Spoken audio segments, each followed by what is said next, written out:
Hello everyone, आप सभी का हमारे चैनल पर स्वागत है। सो बेटा, आज की इस वीडियो में हम क्लास 12 मैथमेटिक्स चैप्टर नंबर 3 अवयव मैट्रिसेस जिसे अंग्रेजी में बोलते हैं उसको हम स्टार्ट करेंगे। इसके बेसिक्स को जानेंगे और इसकी प्रश्नावली एक्सरसाइज 3.1 को डिटेल में सॉल्व करेंगे। तो सबसे पहले बात करेंगे बेटा मैट्रिक्स किसे कहते हैं। ठीक है, अवयव क्या होती है। ठीक है, सो मैं यहाँ पे लिख रहा हूँ परिभाषा है उसकी। ठीक है, अवयव को शॉर्टकट में क्या बोला जाता है, मैट्रिक्स। मैट्रिक्स क्या होता है। सो देखो बेटा, मैट्रिक्स को प्रदर्शित करते हैं इस ब्रैकेट से। अगर मैं सिंपल तरीके से मैं बताऊं मैट्रिक्स क्या होता है कि एक ऐसी चीज होती है मैट्रिक्स जिसके अंदर वस्तु को सुव्यवस्थित तरीके से रखा जाता है।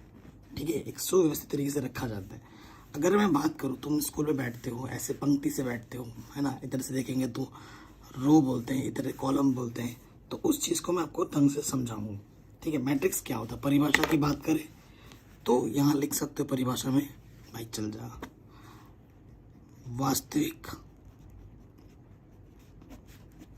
वास्तविक अथवा सम्मिश्र। ठीक है, सम्मिश्र संख्या आपने पढ़ा होगा कक्षा 11 में। सम्मिश्र संख्याओं या फलनों को आयताकार श्रेणी में रखना।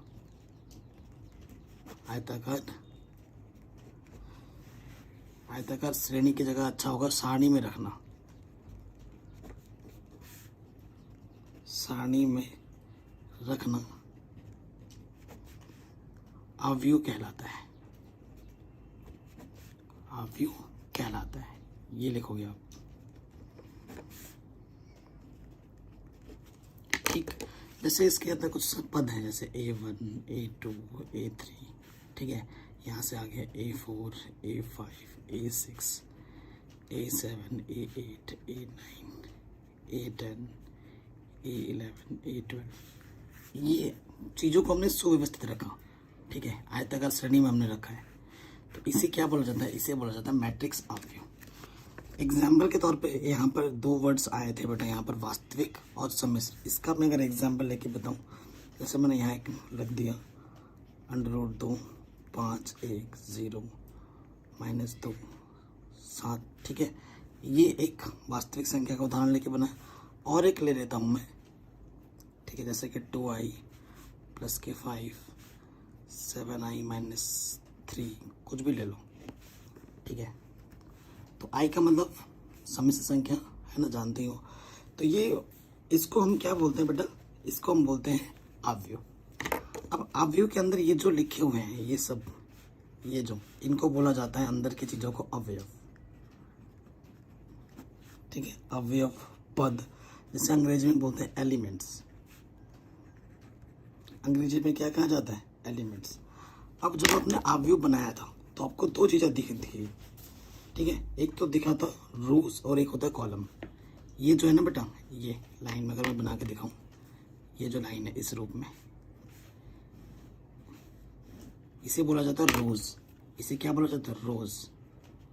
रोज का मतलब हिंदी में बोलते हैं इसको, रोज को पंक्ति। क्या बोलते हैं, पंक्ति। और ये जो है ना बेटा, ये यहाँ ऐसे अगर देखोगे सीधे सीधे, कॉलम, इसे बोला जाता है कॉलम। कॉलम का मतलब होता है स्तंभ। ठीक है, स्तंभ सीधे खड़ा रहता है एकदम। आगे बात समझ में। और ये अवयव, रो की बात हो गई, अवयव की बात हो गई। अब हमें बात करनी पड़ेगी इसके, चलो इसके मतलब ऑर्डर के बारे में। ऑर्डर को अंग्रेजी में बोलते हैं, हिंदी में बोलते हैं कोटि। किसी भी अवयव का अगर कोटि निकालने के लिए बोला जाए तो फॉर्मूला होता है रो इंटू कॉलम। ठीक है, R इंटू C। ठीक है, R का मतलब रो, C का मतलब कॉलम। ठीक है, इसे हिंदी में लिख सकते हो, रो को पहले पंक्ति आएगी कि कितने पंक्ति हैं और कितने कॉलम है, यानी कि स्तंभ है। पंक्ति गुणा स्तंभ होता है कोटि का मतलब। ठीक है, जैसे अगर मैं बात करूं, ये वाला जैसे मेरा एग्जाम्पल था, अगर मैं इसे ए बोलूं और इसे मैं बी बोलूं, ए की कोटि कितनी है और बी की कोटि कितनी है, अगर ये आपसे पूछा जाए तो देखो बेटा कितने रोज हैं, 1 2 रो हैं और कितने कॉलम है, 1 2 3, तो 2 3 6, इसकी कोटि होगी 6। 2 गुणा 6 मतलब गुणा मतलब करना, 2 गुणा 3 ही लिखोगे। और ये जो 2 गुणा 3 कर दे इसे बोलते हैं अवयवों की संख्या, अवयवों की संख्या। ये हमारा आ जाएगा 6 अवयव है इसके अंदर, इनके देखो 1 2 3 4 5 6, ठीक है। और बी की कोटि क्या होगी, कोटि में बस यही आता है 2 गुणा 3, ठीक है।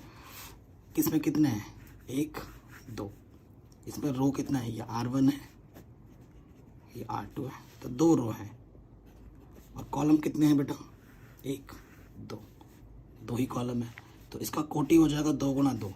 और अगर मैं बोलूँ अवयवों की संख्या, इसके अंदर अवयवों की संख्या कितनी है, तो 2 गुणा 2 4 अवयव है। तुम्हें यकीन नहीं हो तो गिन लो, 1 2 3 4,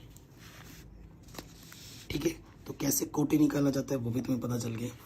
अब आगे देखते हैं। और बेटा ये क्या हुआ, ये पहली पंक्ति है, ये दूसरी पंक्ति है, ये तीसरी पंक्ति है, ये तो पता ही है। जैसे अगर यहाँ से देखोगे तो बेटा ये पहला स्तंभ है, ये दूसरा स्तंभ है। पंक्ति को हम क्या बोलते हैं बेटा, रो बोलते हैं, ज़्यादा आसान लगता है बोलने में। और स्तंभ को हम क्या बोलते हैं बेटा, कॉलम बोलते हैं, तो ये ज़्यादा आसान है, ठीक है। ओके, अवयव का ऑर्डर मैंने आपको भी बता दिया। यहाँ नेक्स्ट टॉपिक आपका क्या है, अवयव की कोटि, ऑर्डर ऑफ मैट्रिक्स समझा दिया मैंने, ठीक है। सो अवयव को अगर प्रॉपर वे में लिखा जाए, जैसे एक अवयव है, इसको मैंने ए से प्रेजेंट किया है ना, तो इसके अंदर के पद कैसे लिखे जाते हैं, ए इक्वल टू, यहाँ लिखा जाता है AIJ, ठीक है। ये किसी भी ऑर्डर का हो सकता है, M×N लिख देते हैं, किसी भी ऑर्डर को यहाँ डिफाइन किया जाता है। जैसे ये I के स्थान पर 1 रखा, J के स्थान पर 1, A11 A12 A13 A21 A22 A23 A31 A32 A33। इसका मतलब क्या हुआ, पहले रो का पहला पद, पहले रो का दूसरा पद, पहले रो का तीसरा पद, दूसरे रो का पहला पद, दूसरे रो का दूसरा पद, दूसरे रो का तीसरा पद, तीसरे रो का पहला पद, तीसरे रो का दूसरा पद, तीसरे रो का तीसरा पद, ये हो जाएगा चौथे रो का पहला पद, चौथे रो का दूसरा पद, चौथे रो का तीसरा पद, ठीक है। ये चीज़ आपको पता चल गई, ठीक। अब देखो बेटा कुछ नोट लिखा हुआ है आपके NCERT में, वो पढ़ लो। हम किसी M×N कोटि के अवयव को प्रकट करने के लिए संकेत इसका प्रयोग करते हैं, ये मैंने अभी दिखा दिया। हम केवल ऐसे अवयव पर विचार करेंगे जिनके अवयव वास्तविक संख्या हैं अथवा वास्तविक मानों का ग्रहण करने वाले हैं। तो जो हम पढ़ने वाले हैं आगे, वो सिर्फ वास्तविक संख्याओं का ही हम पढ़ेंगे, ठीक है, काल्पनिक का नहीं पढ़ेंगे। अब देखो बेटा एग्जाम्पल्स वगैरह क्वेश्चंस तो अभी हम करेंगे ही आगे चल के। अब हमारा नेक्स्ट टॉपिक है बेटा अवयवों के प्रकार, टाइप्स ऑफ मैट्रिक्स, कैसे मैट्रिक्स होते हैं।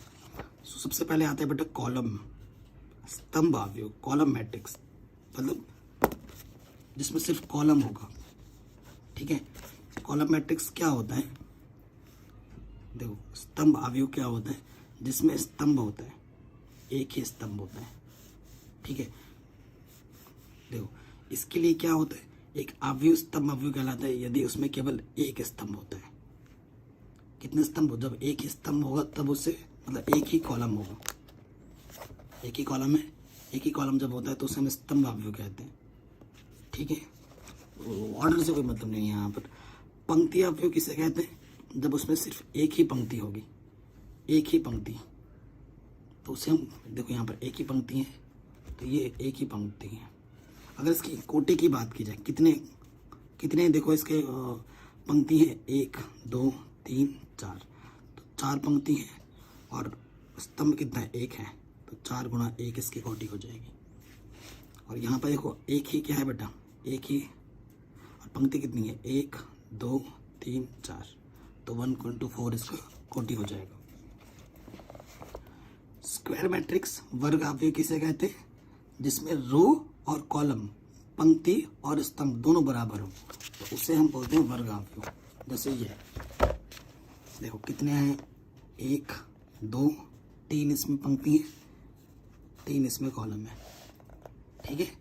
तो ऐसे जब रो और कॉलम तीनों बराबर हों, तीनों बोल रहा हूँ मतलब दोनों बराबर हों, रो और कॉलम आपस में जब बराबर होते हैं, ठीक है, उनकी संख्या बराबर होती है, पद से मतलब लेना देना नहीं है यहाँ पर, तो उसे हम क्या बोलते हैं, वर्ग अवयव बोलते हैं, ठीक है। अब बात करते हैं विकर्ण अवयव। विकर्ण अवयव क्या होता है बेटा, देख रहे हो ये विकर्ण में सिर्फ पद लिखे गए हैं, बाकी सब क्या है, 0 0 है।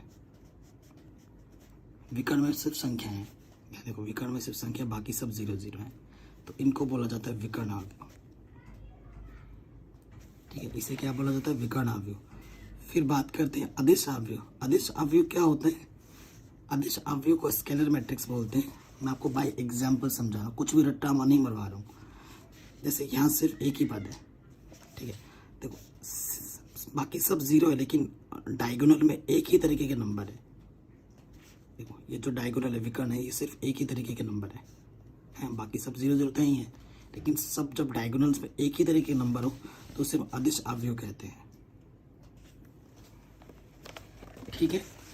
तत्समक अवयव क्या होता है, तत्समक अवयव होता है स्क्वायर मैट्रिक्स में, ठीक है। स्क्वायर देखो इसमें 2 पंक्ति हैं और 2 ही स्तंभ है, इसमें 3 पंक्ति हैं, 3 ही स्तंभ है, ठीक है। लेकिन इसमें क्या होता है ना, जो विकर्ण है, विकर्ण में 1 1 होगा और बाकी सब 0 होगा, तो उसे बोलते हैं तत्समक अवयव, आइडेंटिटी मैट्रिक्स, ठीक है। 0 अवयव में क्या होता है, 0 मैट्रिक्स में सब 0 होता है, सारे पद 0 होंगे, सारे एलिमेंट 0 होंगे, तो उसे हम बोलते हैं 0 मैट्रिक्स, ठीक। अब अवयव की समानता, नेक्स्ट टॉपिक हमारे क्या है, अवयव की समानता। ये कैसे चेक करोगे, अगर आपके पास 2 अवयव हैं, एक ए है और एक बी है, मानो बेटा ये ए है और ये बी है, इसको बी बोला और इसको ए बोला, यहाँ पे 2 है, तो अगर समान है, बराबर तुम लगाना चाहते हो, तो यहाँ पर जो होगा यहाँ पर वही होना चाहिए, यहाँ पर जो होगा यहाँ पर भी वही होना चाहिए, यहाँ पे जो है बेटा यहाँ पे वही होना चाहिए, यहाँ पे वही है और यहाँ पे वही है, तब जाके ये वाला अवयव और ये वाला अवयव आपस में बराबर होंगे, अन्यथा नहीं होंगे, ठीक है, अन्यथा नहीं होंगे। इस पर आधारित प्रश्न भी हम करेंगे अभी आगे चलकर, ठीक। अब आते हैं प्रश्नावली 3.1 में। ये जो क्वेश्चन है बेटा ये मोस्ट इम्पॉर्टेंट है, पहला वाला तो बेटा मोस्ट इम्पॉर्टेंट है, कोई दिक्कत ही नहीं है इसमें। कह रहे हैं अवयव ये दे रखा है के लिए ये सब चीज़ें आप ज्ञात करना है, ठीक है, इन सब चीज़ों को हमें क्या करना है, ज्ञात करना है, ठीक है। एक एक करके करेंगे। अब हम पहले क्वेश्चन में आ जाते हैं। वीडियो को लाइक कर दो क्योंकि अब बाद में भूल जाते हो बेटा, ठीक है। सो बेटा क्वेश्चन नंबर 1 है प्रश्नावली 3.1 क्लास 12 मैथमेटिक्स। पद हमें दे रखे हैं 2, यहाँ 35, यहाँ है √3, फिर 5 19 माइनस के 7 माइनस के 2 5/2 12 1 माइनस 5 17। ये हमें अभी दे रखा है। पहला चीज़ जो हमें ज्ञात करना है वो है कोटि। कोटि क्या होता है बेटा, पंक्ति गुणा स्तंभ।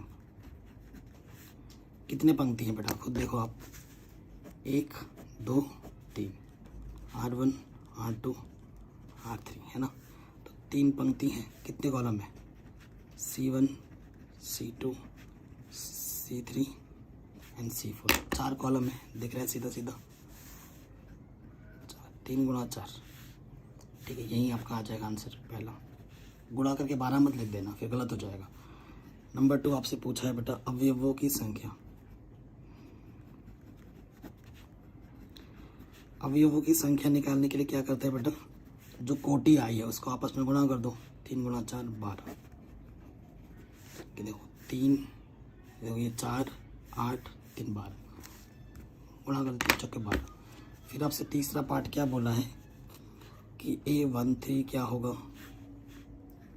A21 क्या होगा, A33 क्या होगा, A24 क्या होगा और 823 क्या होगा, ये चीज़ आपको निकालने के लिए बोली है।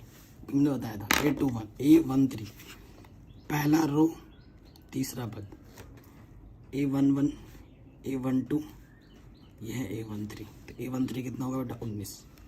फिर क्या बोला 21 दूसरे रो का पहला पद, दूसरे रो का पहला पद कितना है बेटा 35। 33 तीसरे रो का तीसरा पद 311 312 33 तीसरे रो का तीसरा पद माइनस के 5। फिर क्या बोला 24 दूसरे का चौथा पद, दूसरे रो का चौथा पद 1 2 3 4 12 दूसरे रो का तीसरा पद, दूसरे रो का तीसरा पद कितना है 5/2। आगे आंसर बताइए, कितना आसान था, आराम से हो गया होगा। सो ये क्वेश्चन तो हमारा देखते ही देखते बन गया, और जो कि बहुत ज़्यादा इम्पोर्टेंट भी था। ठीक है, अगले क्वेश्चन में आते हैं। कह रहे हैं यदि किसी अवयव में 24 अवयव हैं तो इसकी संभव कोटियाँ क्या है। यदि इसमें 13 अवयव है तो कोटियाँ क्या हैं। 2 केस हैं, ठीक है, 2 केस हैं। सो क्वेश्चन नंबर 2 है हमारे पास। हमें क्या दे रखा है बेटा, फर्स्ट पार्ट है, अगर 24 अवयव है, अवयव वाले अवयव की संभव कोटियाँ क्या क्या हो सकती हैं वो आपको लिखनी है। सो देखो बेटे 24 को तोड़ दो, सीधी सी बात है। 24 को गुणा करने पे कब कब आ सकते हैं, तो पहला तो बेटा 24 गुणा 1 हो सकता है या फिर 1 गुणा 24, तो ये 2 हो गए। फिर 24 अब कब आएगा, 12 दूनी 24, 2 गुणा 12 या फिर 12 गुणा 2, ठीक है। 3 8 24, 3 गुणा 8 या फिर 8 गुणा 3, 24 हो गया। 4 6 24, 4 6 24 या फिर 6 गुणा 4, और तो पॉसिबल नहीं है, इतनी चीज़ें हो सकती हैं फर्स्ट पार्ट में, ठीक है। सेकंड पार्ट में आ जाओ। सेकंड पार्ट में बोला है कि 13 अवयव हो, तो यहाँ लिखेंगे 13 अवयवों वाले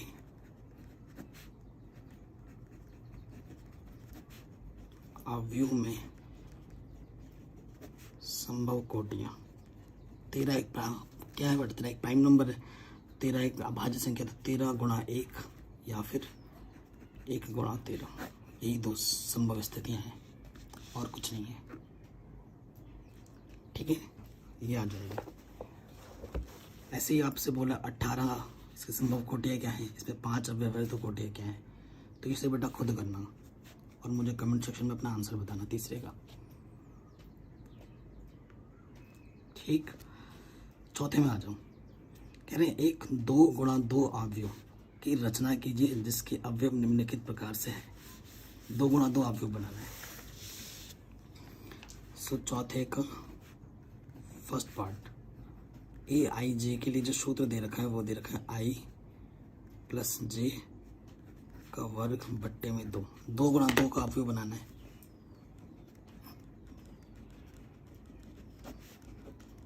दो गुणा 2 का अवयव क्या होता है बेटा, A11 A12 A21 A22। अब इन पदों को निकाल के यहाँ रख दो। सबसे पहले हमें निकालना है A11, यानी कि I के स्थान पर 1 और J के स्थान पर 1। ये 1 और 1 2, 2 का वर्ग बट्टे 2, तो 2 ही आ जाएगा। सो A11 मेरे मिल जाए 2, A12 आ जाऊँ, I के स्थान पर 1 और J के स्थान पर 2, तो 3 का वर्ग 9 बट्टे में 2, तो यह आ जाएगा 9 बट्टे 2। फिर A21 I की जगह पर 2 और J की जगह पर 1, तो 3 का वर्ग बट्टे 2 यानी कि 9 बट्टे 2, ठीक है। फिर A22 यानी कि I के स्थान पर 2 और J के स्थान पर 2, 2 दूनी 4 का वर्ग बट्टे 2 यानी कि 16 बट्टे 2, 2 बट्टे 16, तो यह आ जाएगा 8 आंसर, ठीक है। पहले वाले के अनुसार तो यही बनेगा, कोई दिक्कत कोई परेशानी नहीं। ठीक है, सेकंड वाले पार्ट पे आ जाओ। सेकंड पार्ट में हमें ए आई जे क्या दे रखा है बेटा, आई बट्टा जे, है ना। हमें बनाना है 2 गुणा 2 का A22 वाला मैट्रिक्स बनाना है ना।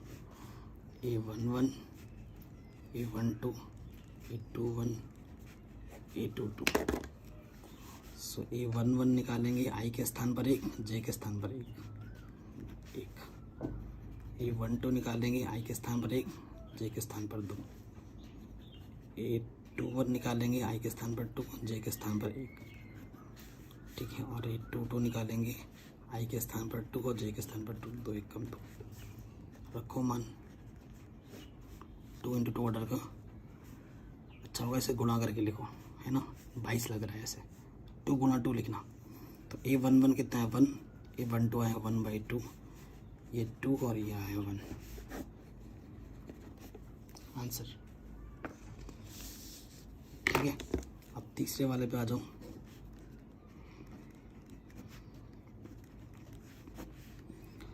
ए आई जे, ये दे रखा आई प्लस 2j बट्टे 2 का, यहाँ इसका होल स्क्वायर है।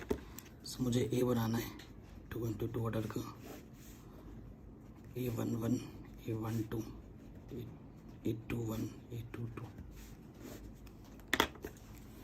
तो A11 निकालते हैं आई के स्थान पर 1, जे के स्थान पर 1।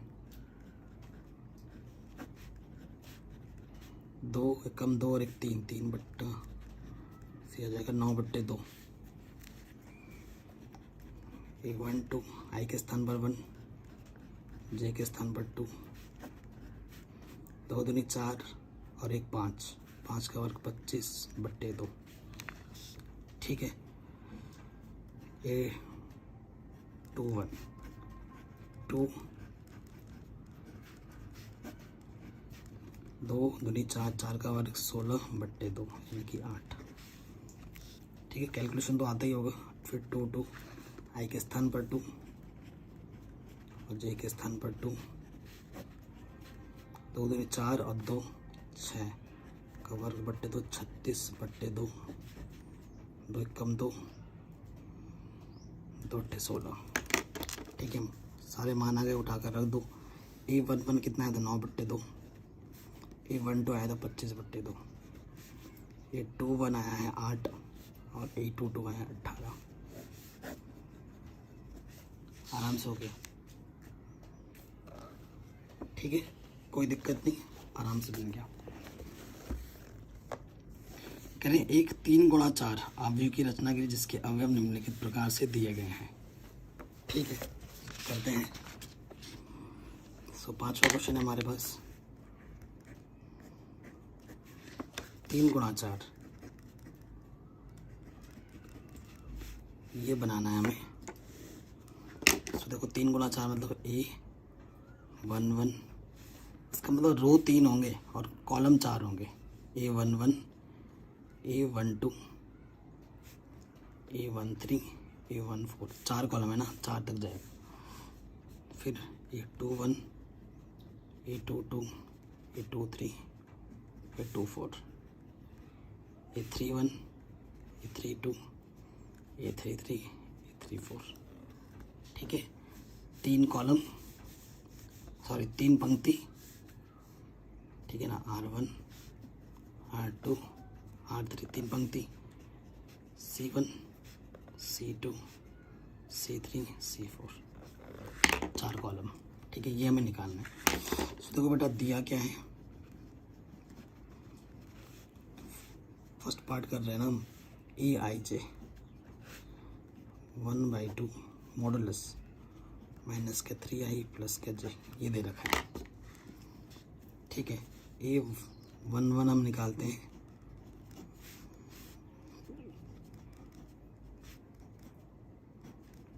माइनस के 3 प्लस का 1 माइनस के 2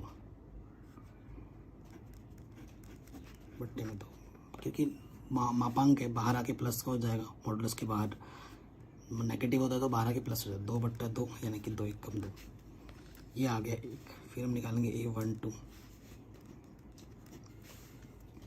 इसकी जगह पर 1 और इसकी जगह पर 2, तो यहाँ से आ जाएगा माइनस का 1,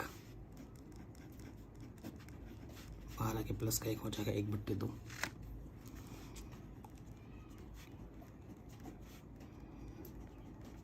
अब 3 रखना है इसकी जगह पर 3, तो प्लस का 3 माइनस का 3, ये आ जाएगा 0/2, 0। A14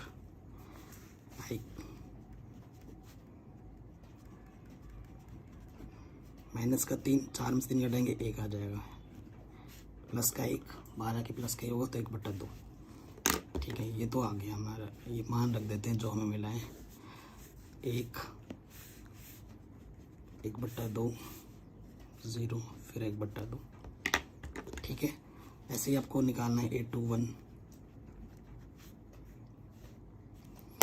तो कैलकुलेशन है बस, आई इसके जगह 2, इसके जगह 1, तो यह जगह 3 दूनी 6, 6 में से 1 जोड़ेंगे माइनस के 5, 12 के क्या हो जाएगा प्लस के 5/2। ठीक, ऐसे निकाल देंगे A22।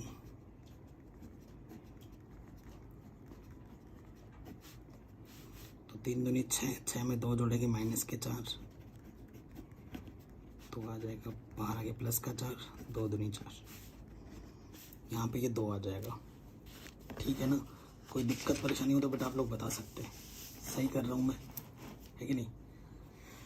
फिर देखो, अब A23 निकालेंगे, यहाँ तो 2 रखना है आई के जगह पर और जे के जगह पर 3, तो ये 3 दूनी 6, 6 में 3 जोड़ेंगे माइनस का 3 आ जाएगा, बट्टे में 2, तो ये 12 के 3/2। ठीक है, फिर हम निकालेंगे A24, इसके जगह पे 2 और इसके जगह पे 4, 6 और 4, तो ये आ जाएगा माइनस के 2/2, 2/2 यानी कि 1, तो यहाँ आ जाएगा 1। ठीक है, अब आपको ये निकालना है A31, तो आई की जगह पे 3 और जे की जगह पर 1, 3 3 9, प्लस का 1 माइनस के 8/2, तो 8 माइनस का 12 के प्लस का हो जाएगा 2 चौके 8, 4 आ जाएगा। फिर A32, 3 जे की जगह पे 2, 3 3 9, 9 में 2 जोड़ेंगे माइनस के 7, 12 के क्या हो जाएगा बेटा प्लस के 7, तो ये हो जाएगा 7/2। A33, आई की जगह पे 3 और जे की जगह पे 3, 3 3 9, 9 में 3 जोड़ेंगे -9 में 3 जोड़ेंगे माइनस के 6 आ जाएगा, माइनस के 6, 12 के प्लस के 6, 2 3, और फिर 3/4, आई की जगह पे 3 और जे की जगह पे 4, 9 और 4 माइनस के 5 आएगा, माइनस के 5, 12 के प्लस के 5 हो जाएगा, तो ये 5/2। ये आ गया आपका आंसर। ठीक, कोई दिक्कत परेशानी हो तो वीडियो को एक बार दोबारा ज़रूर देखें। ये हो गया बेटा, मैंने टफ वाला कर दिया, इसको आप खुद करना और मुझे कमेंट करके आंसर बताना कि इसका आंसर कितना आ रहा है। सेम टू सेम ऐसे ही करना है, ठीक है ना। दूसरा वाला मैंने होमवर्क छोड़ा है, आसान है तभी छोड़ा है, टफ होता तो मैं कर देता। तो इसे खुद करो, आपकी प्रैक्टिस भी हो जाएगी। ठीक है, आगे बढ़ते हैं बेटा छठे क्वेश्चन में। बहुत ही आसान क्वेश्चन है। निम्नलिखित समीकरणों में एक्स वाई जेड के मान ज्ञात करने हैं। ठीक है, देखो 2 अवयव हैं और बीच में बराबर का चिन्ह है। बहुत ही आसान क्वेश्चन है। छठे का पहला,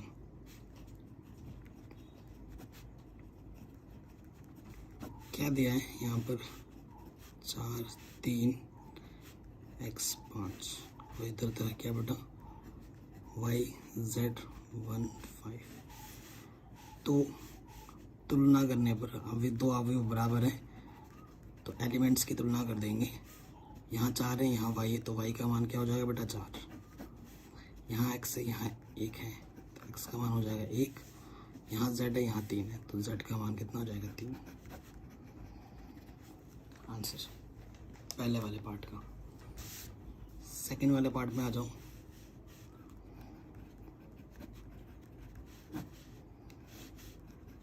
x प्लस वाई है, ये 2 है, यहाँ x इंटू वाई है, 6 2 है, 5 है, 8 है। ठीक है, क्या करेंगे बेटा, अवयव की तुलना कर देंगे, ये बराबर है। जब दो अवयव बराबर होते हैं उनके करस्पॉन्डिंग एलिमेंट्स आपस में बराबर होते हैं। तो x प्लस वाई हमारा क्या हो जाएगा 6। ठीक है, x प्लस वाई हमारा क्या हो गया 6, और यहाँ से 5 प्लस z कितना हो गया 5, ये दे रखा है ना। ओके, और x गुणा वाई हमें दे रखा है 8। तो देखो प्लस का 5 इधर आके क्या हो जाएगा माइनस का 5, तो z का मान तो आ जाएगा 0, पहला आंसर। अब ये x प्लस वाई बराबर 6 है और यहाँ x इंटू वाई बराबर 6 है, तो मैं क्या करूँगा ना, यहाँ से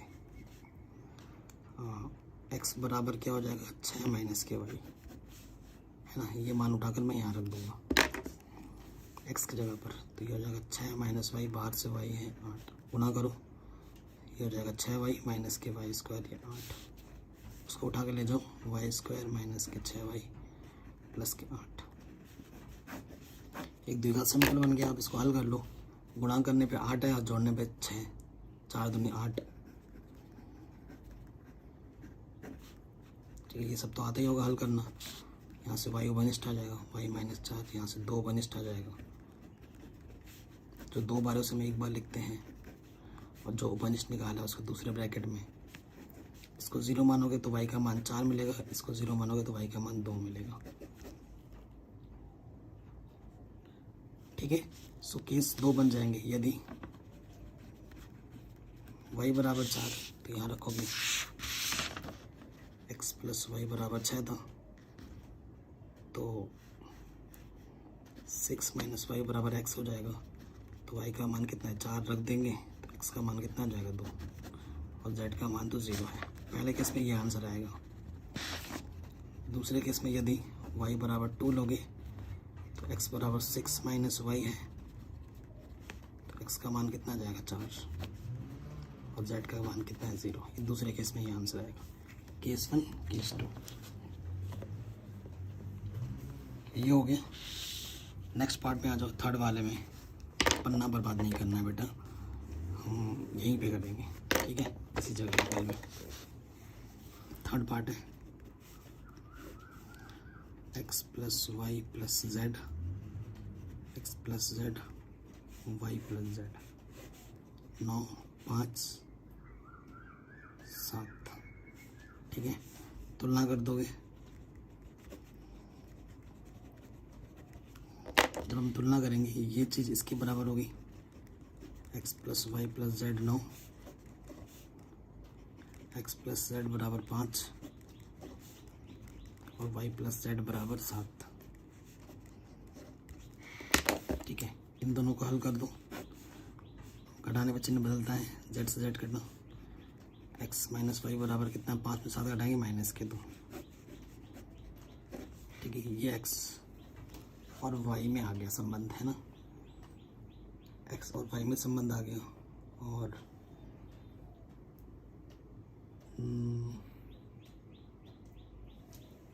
यहाँ से भी आ जाता। देखो समीकरण 1 और 2 को ले लो। समीकरण 1 व 2 से x plus Y plus Z बराबर 9 और x प्लस जेड बराबर 5। घटाने पर चिन्ह बदलता है, z से z कटा, x कटा, यहाँ से y बचा, 9 में से 5 घटाएंगे 4, तो y का मान 4 आ गया।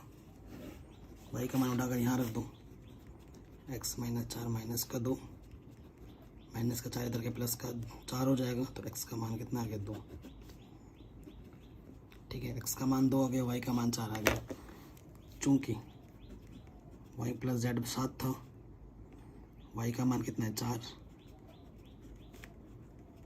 प्लस का 4 इधर के माइनस का 4 हो जाएगा, तो z का मान कितना आ जाएगा 3। आंसर। ठीक है, आराम से हो गया। जिस क्वेश्चन में थोड़ा सा भी डाउट दिक्कत तो एक बार दोबारा देख लेना। 7वें में आ जाऊँ, ये चीज़ इसके बराबर है तो ए बी सी डी के मान ज्ञात करने हैं। ठीक है, ऐसा ही क्वेश्चन जैसा भी हमने किया है। देखो दिया है, क्या दे रखा है, a minus b, 2a minus b, 2a plus c, 3c plus d, -1 5 0 13। दो अवयवों की तुलना करनी पड़ेगी क्योंकि बराबर चिन्ह है तो करस्पॉन्डिंग एलिमेंट्स बराबर होते हैं। सो देखो यहाँ से क्या आ जाएगा, a माइनस बी बराबर माइनस का 1, समीकरण 1। 2a प्लस सी बराबर 5, और क्या होगा, 2a माइनस बी बराबर 0। ठीक है, और यहाँ से थोड़ा और हल कर लो, b बराबर 2a हो जाएगा ना, समीकरण नंबर 3। और देखो बेटा 3c प्लस डी बराबर क्या हो जाएगा, 13, समीकरण नंबर 4। तो समीकरण 1 से और 3 से देखो a माइनस बी बराबर -1 है तो b की जगह पे मैं क्या रख सकता हूँ, 2a। सो a में से 2a घटाएंगे माइनस के a बराबर -1, सो a बराबर आ जाएगा 1। पहला आंसर, a का मान उठाकर यहाँ रख दूँ, b बराबर 2a है तो b का मान आ गया 2। a और b के मान मिल गए, a और b के मान यहाँ रख दो, चूँकि 2ac प्लस ये है, a का मान कितना है 1, प्लस का 2 जरा कि माइनस का 2 हो जाएगा तो c का मान आ गया 3। यहाँ से d का मान निकाल दो, चूँकि 3c प्लस डी बराबर 13 है, c का मान 3 आया है, 3 3 9, प्लस का 9 इधर के माइनस का 9 होगा तो यहाँ से आ जाएगा 4। तो डी का मान कितना है 4। तो ए का मान 1, बी का मान 2, सी का मान 3 और डी का मान 4 आ गया। आपका आंसर आ गया। ठीक है, किसी भी क्वेश्चन में थोड़ा सा भी डाउट दिक्कत हो आराम से एक बार दोबारा देख लो। अगला क्वेश्चन है, कह रहे हैं ए हमारे पास आई जे है एम गुणा एन, एम गुणा एम आपका क्या है, रो है, और एन क्या है आपका कॉलम, पंक्ति और स्तंभ। वर्ग अवयव कब होता है, जब एम और एन आपस में बराबर होते हैं। आराम से हो गया। 9th वाला क्या बोल रहा है, एक्स तथा वाई के प्रदत्त किन मानों के लिए अवयवों के लिए निम्नलिखित युग्म समान है। कौन सा युग्म समान है वो आपको बताना है। ठीक है, सो देखो बेटा मतलब हल करना है, जैसा अभी क्वेश्चन हमें किया है, क्या दिया है थोड़ा हल कर लेते हैं। अंदाजा में तो कर नहीं सकते, हल करके ही आंसर मिलता है।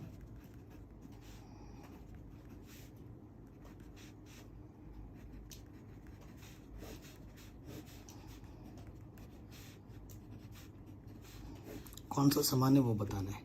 ठीक है, सो देखो 3x + 7 किसके बराबर होगा,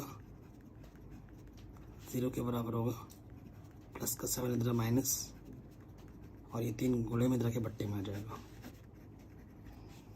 ठीक है, क्या x की वैल्यू -7/3 कहीं दिखा रहा है, नहीं दिखा रहा है।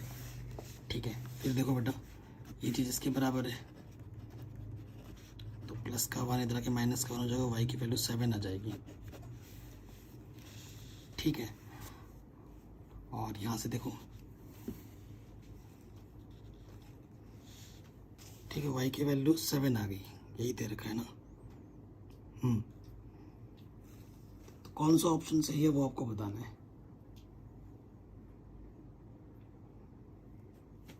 तो देखो x का मान इतना है और y का मान इतना है, ये मान कहीं पे भी नहीं दिख रहे हैं, तो यहाँ क्या लिखेंगे बेटा, ज्ञात करना संभव नहीं है क्योंकि अलग अलग मान दे रहे हैं। इसको अगर हल करोगे कुछ और मान मिलेगा।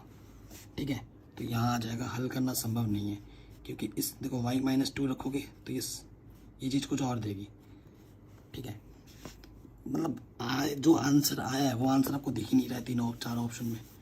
तो जब दिख नहीं रहा है, क्योंकि x का मान -7/3 है, यहाँ -1/3 बोल रहे हैं, हालांकि y का मान सेम दिखा रहा है, तो इस पर टिक मत लगा देना। तो ऑप्शन नंबर बी सही हो जाएगा, ठीक है। अगला क्वेश्चन है 3 × 3 कोटि के ऐसे अवयवों की कुल कितनी संख्या है जिनमें प्रत्येक प्रविष्टि में 2 या फिर 1 एलिमेंट है। प्रविष्टि मतलब उसके अंदर के जो रखे हैं पद वो या तो 0 है या 1 है। तो पता लगाने का बेटा इसका फॉर्मूला क्या होता है। प्रविष्टि कितनी है, 2 है, और 2 की पावर में आ जाएगा 3 × 3, यानी कि 2 की पावर में 9, 2 को 9 बार गुणा करोगे तो आ जाएगा 512, ठीक है। तो आंसर आ जाएगा 512, ऑप्शन नंबर डी। तो इस तरीके से ये प्रश्नावली और ये जो एक्सरसाइज 3.1 डिटेल में सॉल्व हो गए। हमने अवयव को पहले ढंग से समझाया, उसके बाद पूरा इंट्रोडक्शन समझा, उसके बाद हमने क्वेश्चंस किए। नेक्स्ट एक्सरसाइज में हम सीखेंगे अवयव पर सक्रिया, ऑपरेशंस ऑन मैट्रिसेस। तो वीडियो को लाइक कर दो, अगर अभी तक नहीं किया है डिस्क्रिप्शन ज़रूर चेक कर लेना।